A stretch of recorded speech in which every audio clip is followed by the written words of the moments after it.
Hello. Welcome to Release Your Wings. This topic today is parenting your mind. I'm Dan Bagley, and I'm interviewing Shireen Shada. Hi, Dan. Hi, Shireen. Parenting your mind. Now, that's an interesting topic that can go a lot of different directions. Now, we've planned this a little bit. Tell me what parenting your mind actually means. When I'm talking about the mind, I'm really talking about the faculty of the soul, as we have the mind, the intellect, and the impression. So I'm talking about that mind, where the mind is where you get messages, where you thoughts arise, where like the visual part of the soul, where desires happen. All of that is the mind. And so when I'm talking about parenting the mind, I'm talking about treating the mind as you would treat a really tiny baby. A really tiny baby that you have a loving relationship exactly. with, not that you're exasperated with. Yes, a baby that you have a totally loving relationship with it. And that's how. Because the mind really, it's called the monkey mind for a reason, because it tends to... Because it's an ugly baby. No, it keeps tending to wander around. Sure. But if I want to really be able to have complete sovereignty, I don't want to call it control, but sovereignty over the mind, then I have to start with a loving relationship and treat it as a baby. I think this is really important, and though we can joke about such things, I think the really thing is to have compassion for the mind and a gentleness of spirit. Yes. That allows, I hate to say it this way, a healthier mind to function. Exactly. Because it's good to be gentle, it's good to be, as loving as possible, but also it's very important to be firm with it. So that firmness with loving intention is one of the keys. Yes, and you ask any parent, what they'll tell you about taking care of a baby is there needs to be a schedule. So for your mind, you need a timetable, you need a schedule. Like every 2 hours I have to change my mind, I understand. No. So every 2 hours, you need to change your thoughts. Or just like you have a schedule, just like a baby has a schedule of waking up and eating the right foods and going to sleep and all of that, the mind also needs to have a timetable, a schedule, where you having elevated thoughts, where you're having pure thoughts, where you're giving it enough rest, where you're making sure that you're giving love to it, making sure that you are cleaning out anything negative that is coming up from the impressions, everything. So you need to have that schedule throughout the day, and you need to follow that schedule. Wow. Do you have time to go to work and doing that? Or can No, you fit it in but between? remember that you can be doing this while driving. Okay, good. That's why we meditate with our eyes open, because we have to learn to do this while we're doing other tasks. Yeah. Shireen says this knowing that I meditate with my eyes closed, so, which has raised my insurance. No, I'm teasing about that. I don't do it while driving.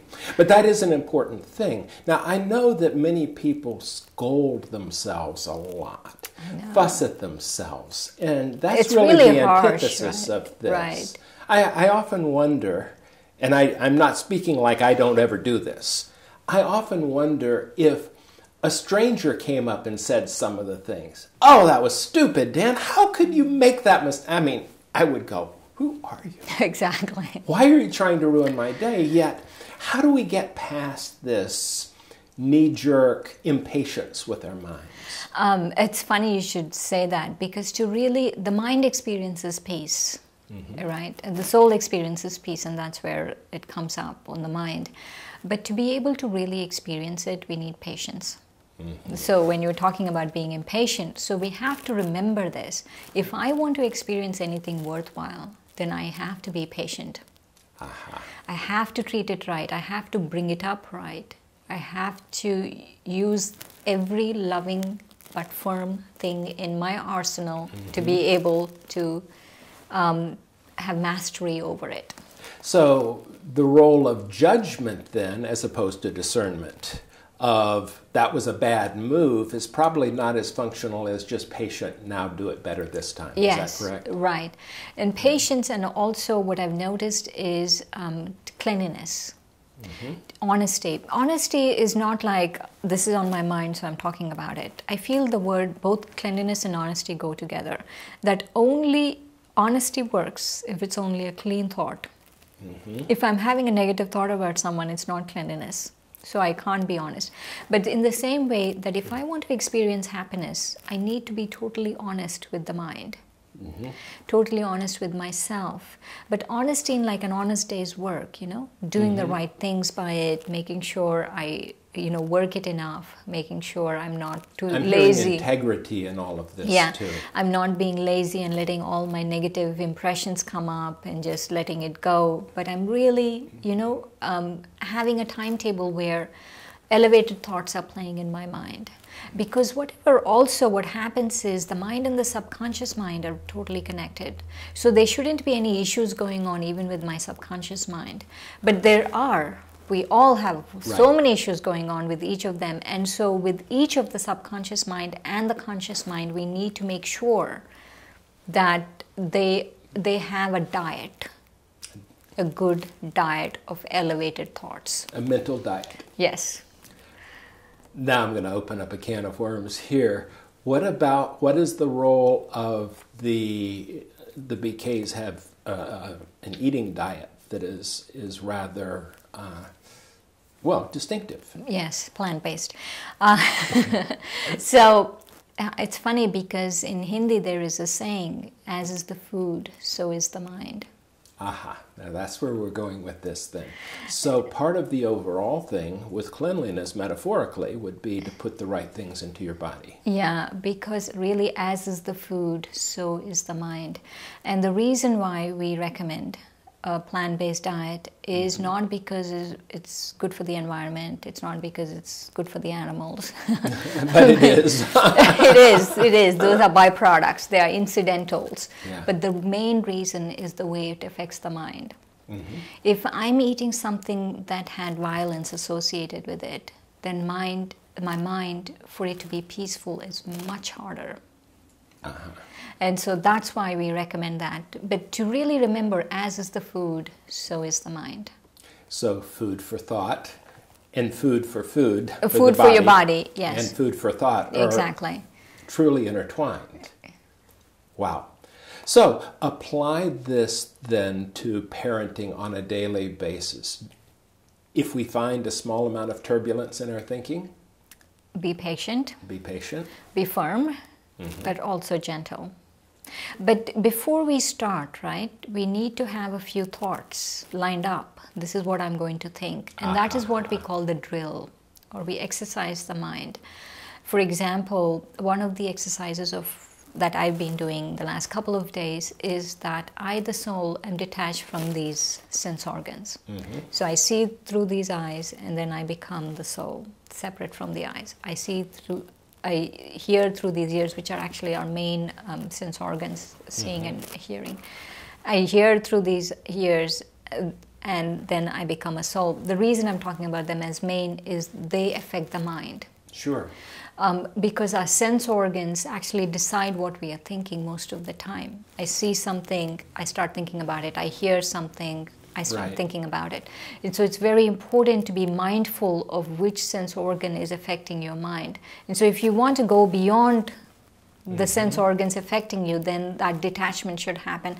And so when I do that exercise, the soul separate from the eyes, the soul separate from the ears, so that is kind of like an exercise. And so I need to have a list of exercises I'm going to do throughout the day, so that not when that's when I can really be gentle. So it's almost like if you're going on away from home, you might take some of the foods that you know you may not be able to find otherwise. As you drift from the mental home where you are, you want to have ready thoughts that you can give you sustenance. Yes, sustenance, the right nourishment. Right. Right. So I was just thinking in the sensory thing, as we're sitting here, we have, you can't see on the camera, but Helen has lit, not incense, but an oil thing, and so there's a very gentle fragrance. The room in the whole environment is typically quite nice. This has green screens, so, but that's functional. But I'm wondering, creating an environment around us, does this have any influence on parenting the mind? Yes, initially, you know, I always say that consciousness really is dependent on your thoughts. It's not dependent on time, but you do need to give time. What you do as soon as you wake up is very important, and how you do it also is very important. If you want music playing, if you want all that, you know, quiet room. We have a dedicated room where we meditate. We have all of those dedicated spaces, because then you create a vibration in that space, and when you go into that space, then the meditation becomes a lot easier because you are accumulating those vibrations there. Yeah, I'm always amazed because I've been to several Brahma Kumari centers, and it's palpable. You can walk into a room and find how much easier it is to get into meditation in certain areas. Actually, the whole Brahma Kumari center is that way, whether or not you're in the meditation, at least for me it is, meditation room or not. So that vibrational thing is a way of parenting the mind. Yes.